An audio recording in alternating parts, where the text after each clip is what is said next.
Welcome to another In Wheel Time podcast, a 30-minute mini version of the In Wheel Time car show that airs live every Saturday morning, 8 to 11 a.m. Central. Celebrating 10 years of award-winning car talk, it's the In Wheel Time car show, your weekly go-to all things automotive place. Just ahead, we talk with Auto Shop. We talk Auto Shop with HCC's Dave Vogul. We'll have This Week in Auto History. Get you updated on the stories making automotive news headlines and more. Howdy along with Mike out of this world Mars. King Conrad DeLong. We need more Jeff Zekin. I'm Don Armstrong. Glad you could join us today. Thank you very much. We really appreciate it. So let's get right to school, shall we? Dave Vogul, it's great to see you. Thank you so much for joining us today. How you doing? Doing pretty good. Thank you for having me. Well, it's always a pleasure. The Houston Community College Fall Automotive Program. Now's the time to get signed up and get ready to go. So tell us what you got. Yes, sir. We got a full lineup of classes for the fall for morning and evening classes. I heard a lot of the other schools aren't running evening classes, so we made a couple extra classes just for the overflow. So that's going to work out good. We got automotive, we got diesel, and we have body shop at the Automotive Center on Airline Drive and 45. Very nice. Well, you know, most of us, and of course, you know, especially for us automotive guys, we're out there, we're busy. We might have a full-time job or a part-time job, and we want to learn more about our craft, our trade. This seems to me like these evening classes would be a perfect opportunity for us. Yeah, and we have part-time as well. So if you didn't want to go full-time, if you wanted to just take an AC class or electrical class, we have them available in the evening as well. How much does something like, let's just say an AC class, since it's hot and everybody's having air conditioning issues, and well, how much would that cost, and what are the hours for a class like that? So it'd be 6 p.m. to 10. It'd either be on a Monday, Wednesday, or a Tuesday, Thursday, and then it costs around $300. And it's 12 weeks long. That's all? That's perfect. That's a value. And especially today, because, and David, you know as well as anybody else does, there's such a high demand right now. There's such a need in the industry for technicians. The industry is hungry. So anybody looking to begin a career as a technician, what a great opportunity at a value price at Houston Community College to do that for $300. $300, yeah, exactly. I know absolutely nothing about automotive air conditioning, nothing. So that would be a perfect opportunity for me to get to know how they work, how to fix them, what goes wrong with them, how to diagnose the problems. I mean, and how long is it? How many week class? If you go part-time, it's 8 hours a week for 12 weeks. So 80 hours. So a wham bam, thank you, ma'am. We're out of there in 12 weeks. Yeah, but it's only 4 hours a day. I know.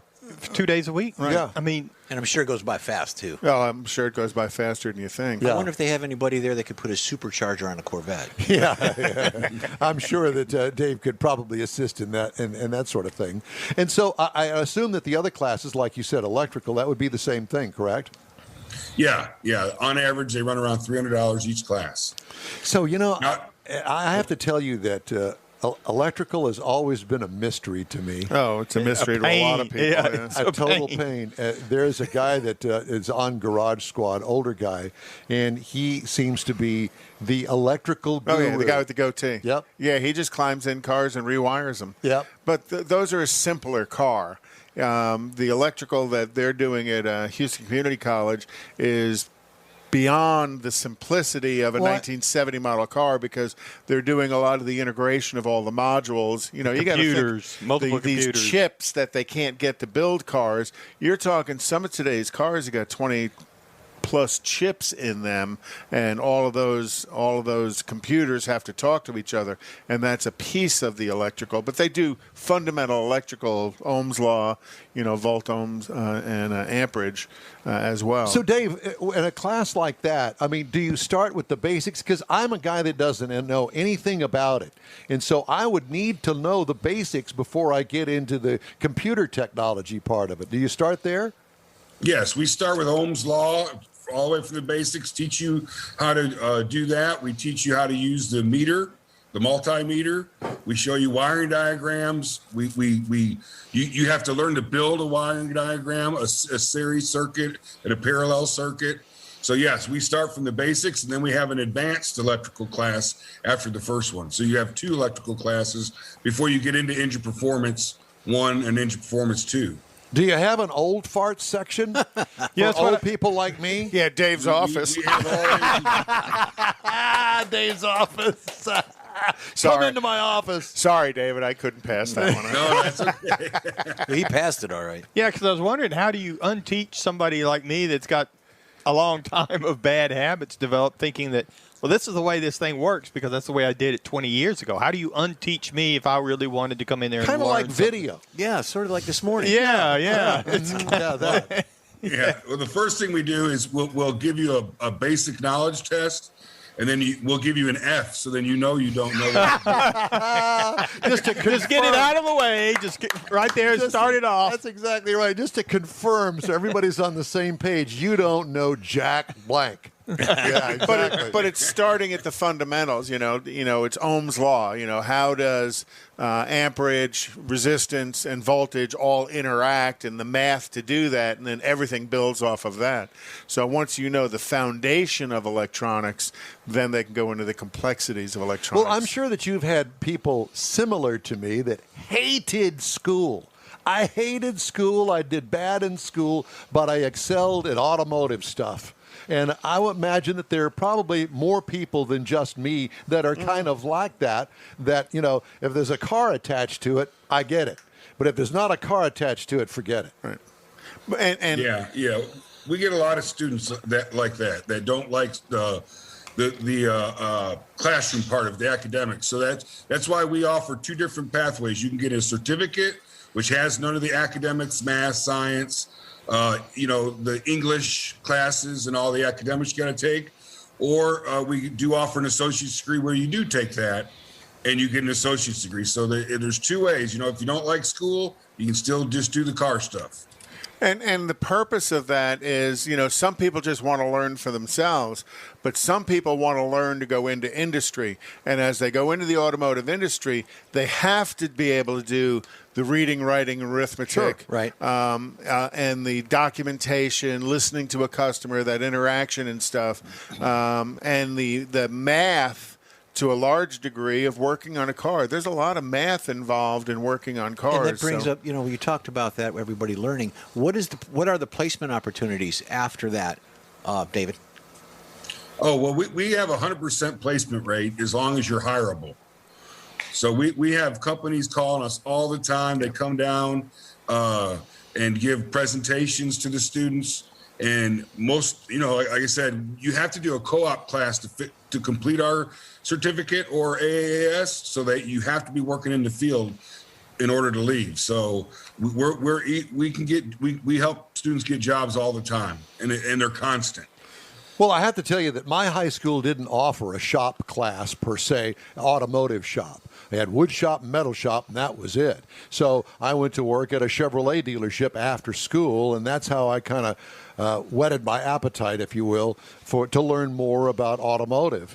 And, one of the things that I wish that they had offered for me anyway in high school, at least in career day, where they would offer automotive type stuff. And I assume that you guys do go out to high schools and you get these guys out there that are wrenching in their home garage, but really don't have access to, say, for instance, a shop class, an automotive shop class in high school. Yeah. So, I mean, how do you get those guys? How do you get guys like me that didn't have that opportunity? Right. Yeah. Pre-COVID, we used to have big events where all the seniors would come out and all of our COEs, all the departments would come out and set up, and we'd bring all the special toys and fancy equipment, and then talk to the students and have them come by and do some, trial stuff using the tools and things like that. Now what I've been doing is doing, like right now, a Zoom meeting into the classes, trying to get the counselors and stuff to invite us in. Yeah, COVID's changed a lot. Yep. COVID, but coming out of the Houston Community College program too, there's some pretty high-level guys here in town that have come out of that program. Down at Helfman Chrysler on 610 and right there by the IKEA. Their service manager come out of the HCC program at a pretty high level and has accomplished a lot in the industry. So it's not just coming out of the program and becoming a lube dude.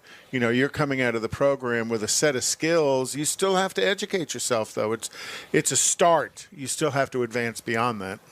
And it's a tryout whether you want to continue it or not, right, because there's a lot of other things going on in high school.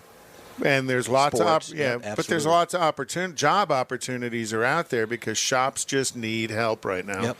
Dave, let me throw this question out there. You know, in what we do here on the show, car reviews, we've been very fortunate, at least I have, in being able to meet a lot of the manufacturers at different levels of the manufacturing process, corporate people from Ford, from Chrysler, from General Motors. And so I've had that opportunity. A lot of those people really stayed in Michigan. They went to Michigan State, they went to University of Michigan, and they stayed there in Michigan and are really headquartered there with the manufacturers. What if I had that kind of impetus to do that in my career? How would HCC play a part of that? Well, what we have is, again, you take the associate degree, and we have we have Subaru University that allows you to do all their online training for free. We have Audi, which is an apprenticeship program. Once you finish our program and completed all their training, they'll hire you at an Audi dealership, and then they send you to become a tech. And then we also have a couple other places that accept our credit, so you can transfer the credit and get into like automotive engineering bachelor's degree. So there's a pathway to do that. Oh, yeah. What you're saying. Yeah. Yes. I went to visit a Ferrari dealership and a Lamborghini dealership.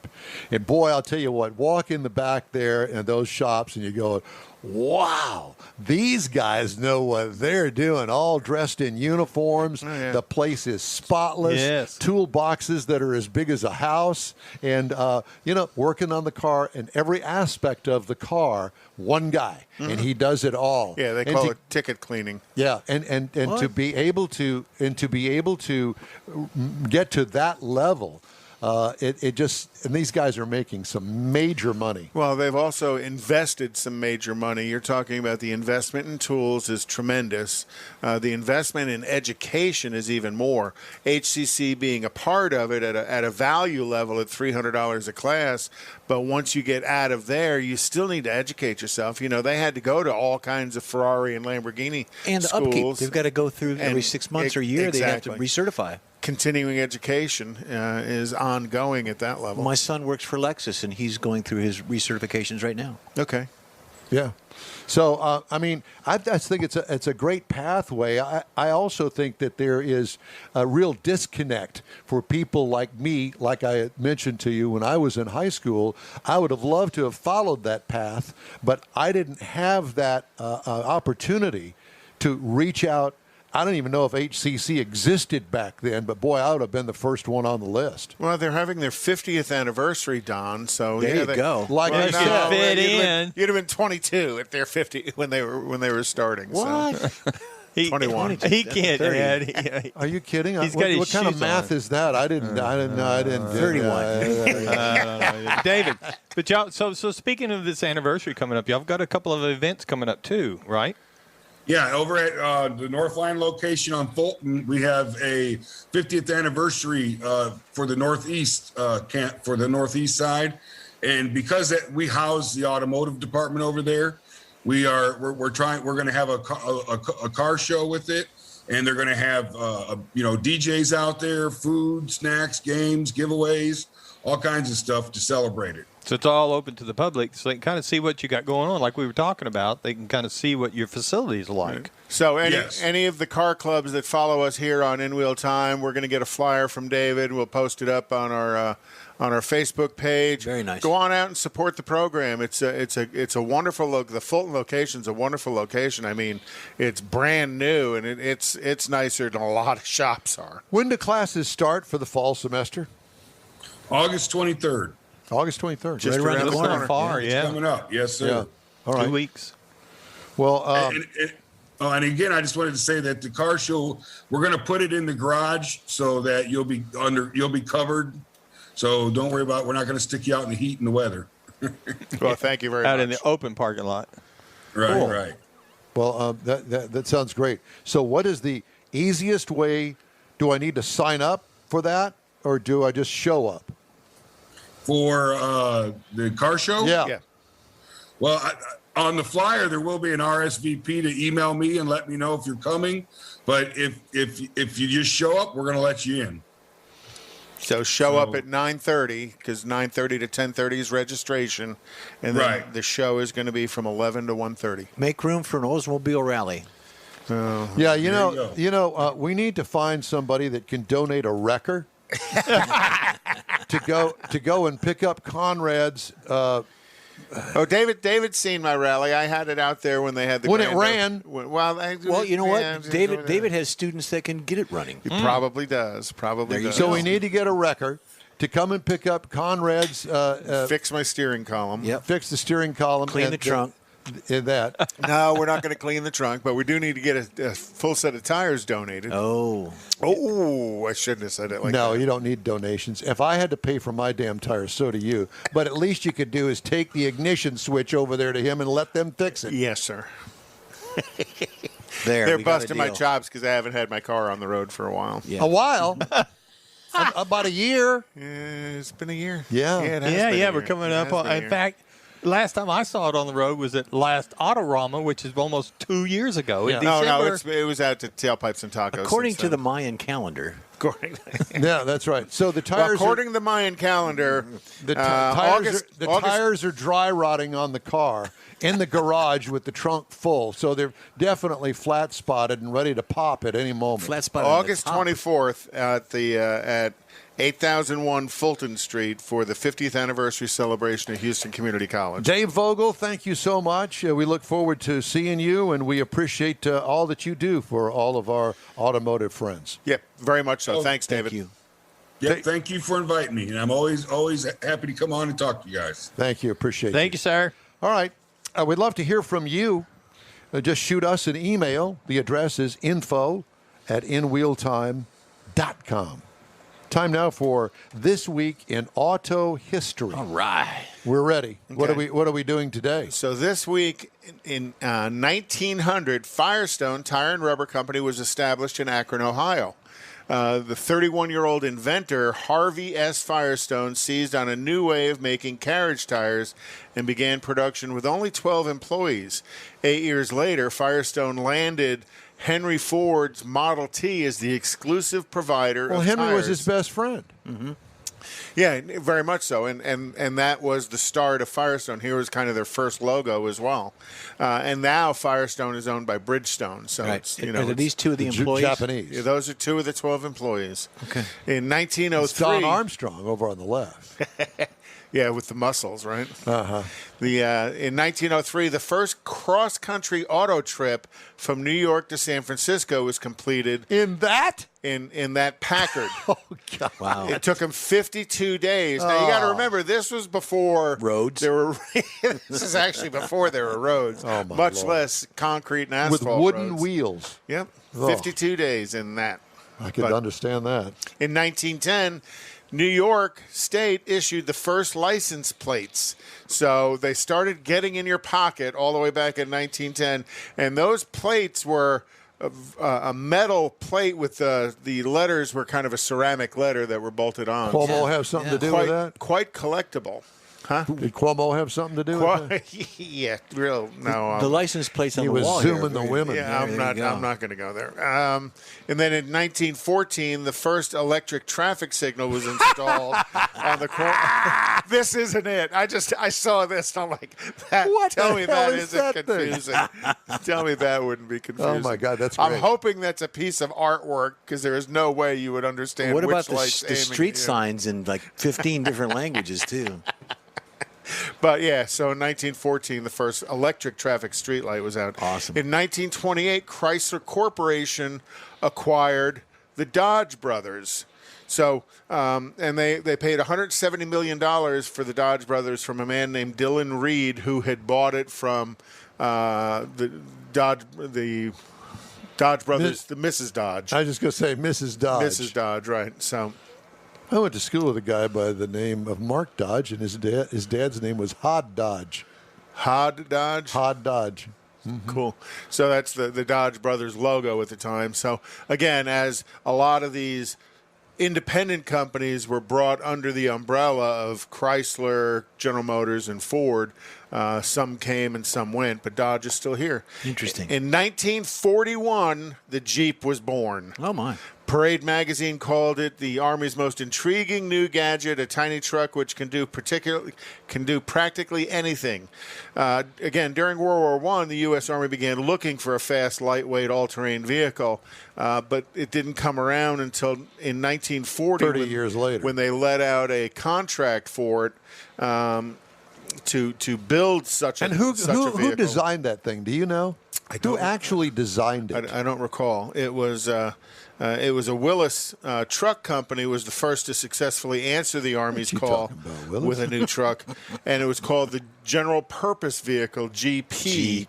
And as they called it GP, Jeep, and they developed into Jeep. Now this vehicle was actually built by Willis. It was built by Bantam. Ford. And it was built by Ford. And they say the Ford ones are quite collectible because Ford didn't make nearly as many as Willis and Bantam did. It's also a different grill, too. There's different, it is. It's got an extra bar in it. Yeah. Yeah. Little differences, but the same basic piece was there. And to this day, that is still Jeep. They still have that recognizable look of that vehicle. The new truck was christened the Jeep by Dwight D. Eisenhower, and they said Eisenhower said they couldn't have won World War II without it. Nice. In 1977, the movie The Spy Who Loved Me, starring Roger Moore as the suave super spy, that is Don Armstrong's alter ego, Roger Moore. Absolutely. Known for he was always my favorite. James Bond's known for the love of fast cars, and they moved away from the Aston Martins and moved into the Lotus. Now, remember, this Lotus was also the one that doubled as a submarine. That's right. That's right, the underwater car. Yeah. Is that Barbara Bach? That is Barbara really Bach. looks like Barbara Bach is married to Ringo Starr to this day. You would know that. I know that. Yeah. He's a drummer. Well, I like Barbara Bach. Oh, okay.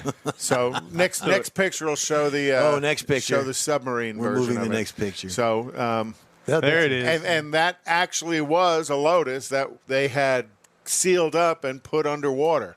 Now, so it pretty cool. And this vehicle was found in a storage container about 3 years ago. Seriously? Yep. Neat. Underwater. No, it wasn't underwater, but. So is that it? So that is this week in automotive history. Well, thank you very much. That was very interesting.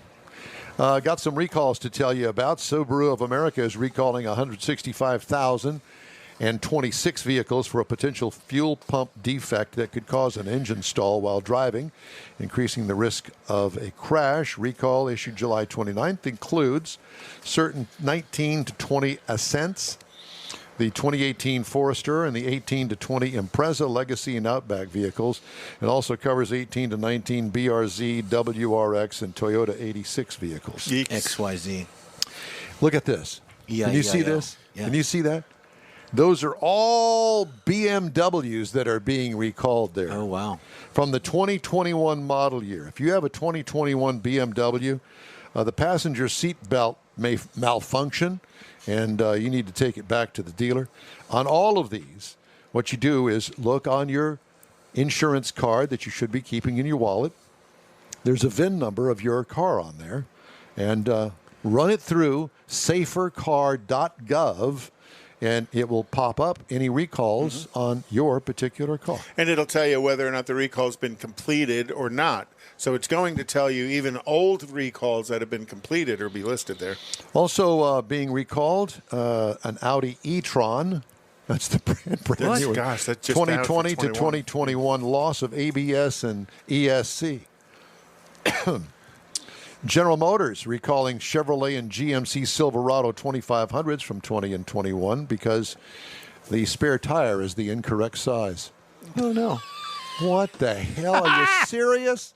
Who messed that up? You're fired. The guy putting the spare tire in. General Motors also recalling the Tahoe and Yukon from 2021 because the brake system has been calibrated incorrectly. That's not good. No. And you see a lot more recalls today are software recalls where they go in and they do a software update on the vehicle. You ain't going to do that with the spare tire, though, are you? Is this pre-chip or post-chip? Pre-chip meaning the old chips that are in the Nacho vehicles? chips. Nacho chips. Or the ones that are coming out now. The EV revolution is closer than it appears, with automakers rapidly developing a slew of new vehicles that will wow consumers, but anxiety around charging and range is likely to hold buyers back. No. Don has anxiety reading this article. I love this article. Gosh, He doesn't even have that was really weird. He doesn't even have a battery radio in the house. Likely to hold buyers back until private and public stakeholders ramp up infrastructure, according to panelists at an automotive forum this past Thursday. On Thursday, President Biden, your president, flanked outside the White House by executives from Detroit's major automakers, announced a national goal of having half of all vehicles sold in the U.S. be emissions-free by the end of the decade. Wonderful. Okay, well, good luck on that. Yep. Yeah, I'm waiting for Air Force One to go EV.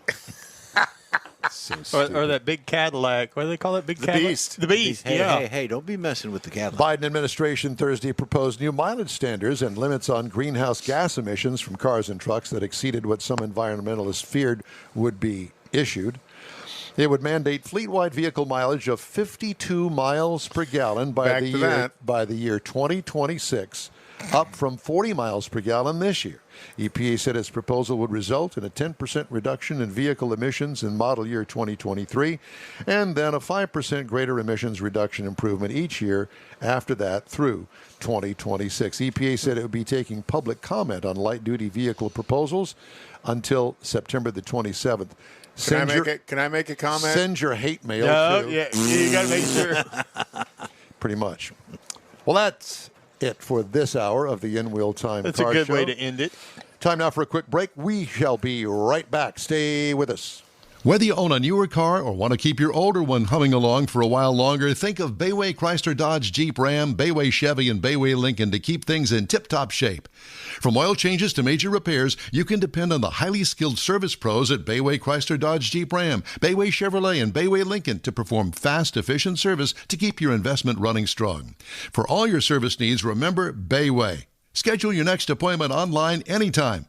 Bayway, keeping it original.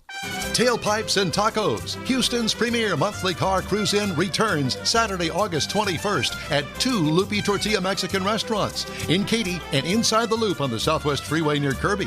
Tailpipes and Tacos is free and everyone is invited. You'll see collector cars, hot rods, customs, magnificent originals, and resto mods at 2 locations.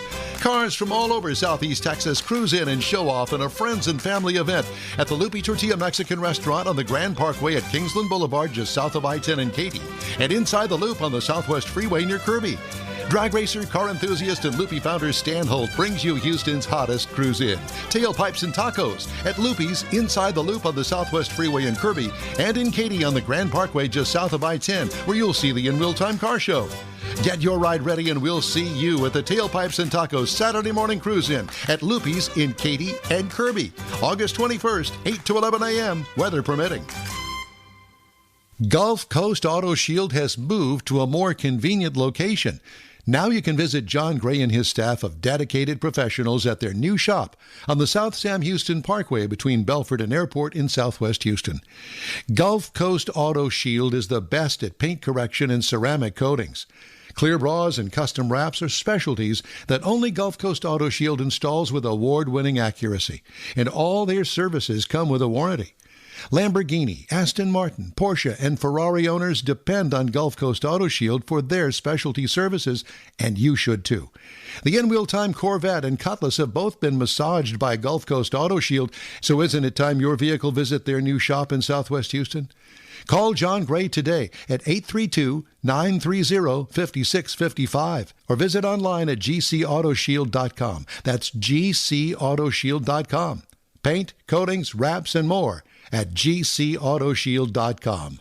That's it for this podcast episode of the In-Wheel Time Car Show. I'm Don Armstrong, inviting you to join us for our live show every Saturday morning, 8 to 11 a.m. Central on Facebook, YouTube, Twitch, and our InWheelTime.com website. Podcasts are available on Apple Podcasts, Spotify, Stitcher, iHeart Podcast, Podcast Addict, TuneIn, Pandora, and Amazon Music. Keep listening, and we'll see you soon.